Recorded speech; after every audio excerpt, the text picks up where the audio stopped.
Hello, dear students. Today we are going to discuss the topic importance of directing. You will find this topic on page number 131. Okay, so let us start the topic. So, the first importance of directing is initiates action. Initiate action का मतलब हुआ actions को शुरू करना।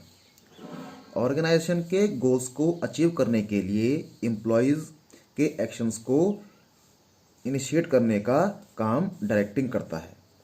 किसी organisation में जब employees को अपने सुपीरियर्स द्वारा इंस्ट्रक्शंस मिलते हैं तब एम्प्लॉयज़ काम करना शुरू करते हैं।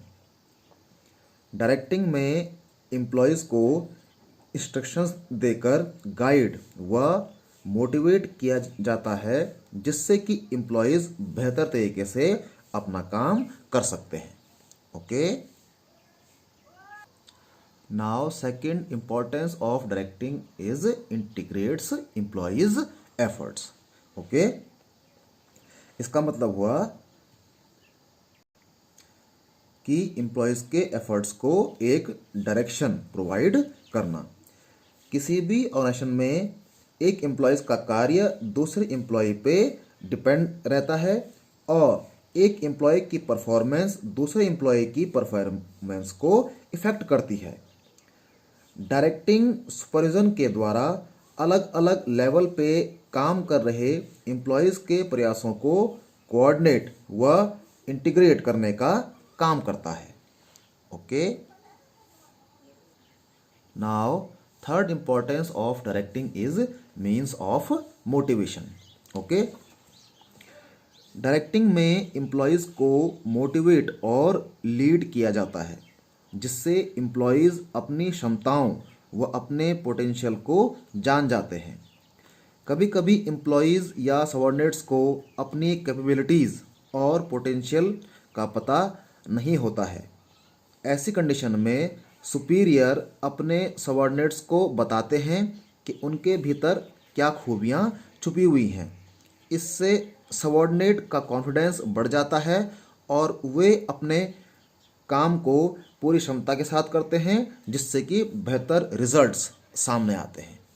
Okay, now fourth importance of directing is facilitates changes. Business environment dynamic होता है, लगातार बदलता रहता है।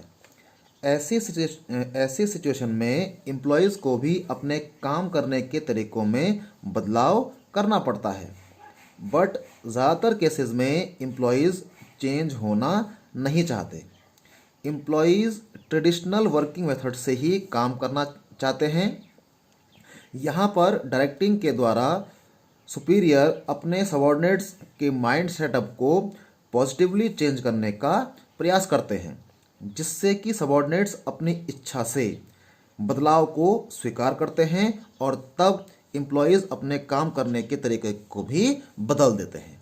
Okay, now fifth importance of directing is stability and balance in the organisation.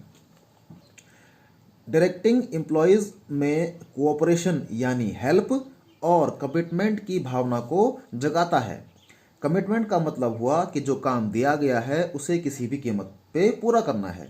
इस तरह जब कोऑपरेशन व कमिटमेंट की भावना से एम्प्लॉयज़ काम करते हैं तब ऑर्गेनाइजेशन में स्टेबिलिटी व बैलेंस क्रिएट होता है।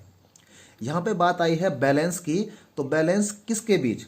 बैलेंस यहाँ पर है इंडिविजुअल गोल्स और ऑर्गेनाइजेशन के जो गोल हैं उसके बीच बैलेंस क्रिएट करने की बात की जा रही है। डायरेक्टिंग में एम्प्लॉयज़ को इस तरह से इंस्ट्रक्ट, गाइड, सुपरवाइज व मोटिवेट किया जाता है जिससे एम्प्लॉयज़ अपने पर्सनल गोल्स यानी कि इंडिविजुअल गोल्स और ऑर्गेनाइजेशनल गोल्स में बैलेंस क्रिएट करना सीख जाते हैं। ठीक है, and last sixth importance of directing is increases potential. Okay, इसमें कह रहा है कि ह्यूमन रिसोर्स यानी इंसान की प्रोडक्टिविटी और इफेक्टिवनेस और पोटेंशियल असीमित होता है। डायरेक्टिंग में ह्यूमन रिसोर्स की असीमित क्षमताओं को बढ़ाने का प्रयास किया जाता है, जिससे कि ऑर्गेनाइजेशन बहुत ज़्यादा ग्रो कर सकती है तथा असीमित सफलता को प्राप्त कर सकती है। Okay, so dear students, this was the importance of directing. ये क्वेश्चन भी एग्जाम में 4, 5, 6 मार्क्स में बहुत बार पूछा जाता है। ओके, सो इस क्वेश्चन को भी आप समझ लीजिए और इसको तैयार कर लीजिए, ठीक है, और इसको याद कर लीजिए। नेक्स्ट लेक्चर में हम डील करेंगे एलिमेंट्स ऑफ डायरेक्टिंग टॉपिक के ऊपर। ओके, तो इसको आप याद कर लीजिए। Thank you.